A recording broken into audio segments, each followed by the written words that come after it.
Let's Talk TV, and this programme gets shown for the first time in nearly 50 years this evening at the British Film Institute in London. It was thought that it had been lost for good. Can you tell me what you think of, at last, the 1948 show? Well, it's rather difficult to say what's good about it. Do you like it? Well, I don't know whether I like it or not. Yes or no? Yes, I do like it. Thank you. Emperor Futong, possibly Cho Tang. No, there are the two dragons, yes. Futong. What do you think, Roybaum?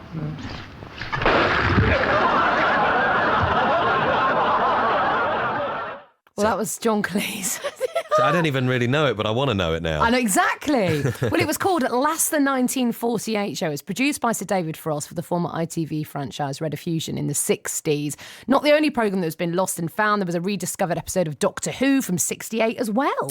And the man who found that episode is with us now, Philip Morris. He's a lost TV expert. Great job title. What a job. From Television International Enterprises and Archives. Hello. Hello, good morning. Good morning to you.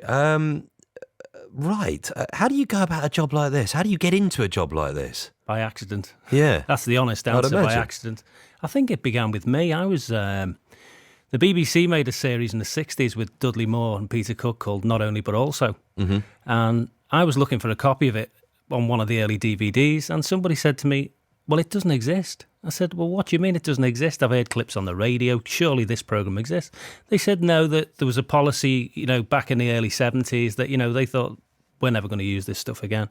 Let's destroy it. We need space. There were all sorts of regulations around it.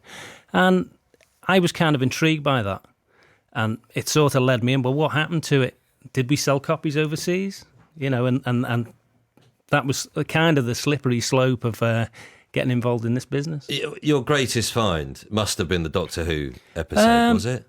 Ooh, that's yet to happen yet, the greatest find. Oh, right, yeah, okay. All explorers would say that, I guess. Exactly they would. I wouldn't say that was the Ark of the Covenant just yet. But it was the one that required the most amount of digging around, it seems, because you found it a long way from home.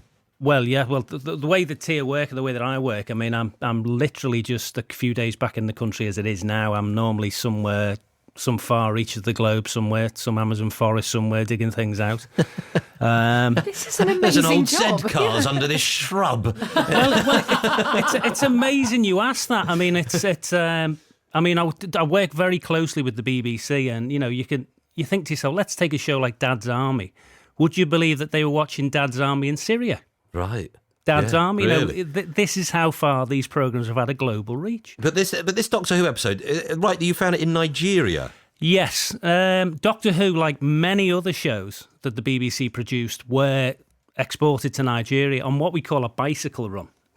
Basically, they'd go from this country to this country, sort of Hong Kong to Malta to somewhere else. And the last sort of destination for a lot of stuff was Nigeria. You're not expected to find a great deal of stuff there because the BBC's policy at the time was you either send it to another station, you destroy the programme. Yeah, because a lot of stuff was destroyed, wasn't it?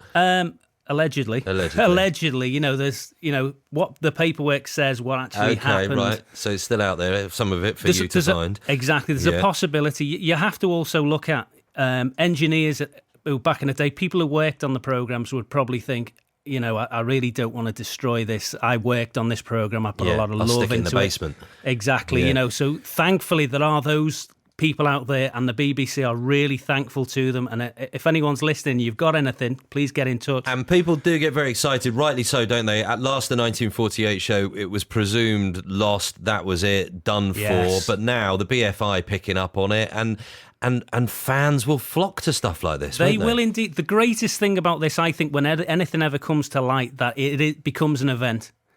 Let's bring a new audience in. You yourself were listening to the soundtrack and going, I could see you laughing. Yeah, absolutely. And it's brand new to you. Exactly. It's not an old show. It's brand new. There's a new audience. And these things need to be reintroduced to a new audience. And what better way than to do this at the BFI? And they say it was a real precursor to the Goodies and to Python and all of that. Course. So it's about the history, the chronology of the rich vein of comedy in this country over the decades as well. Great to speak to you. Thank you. Back to the Amazon, is it?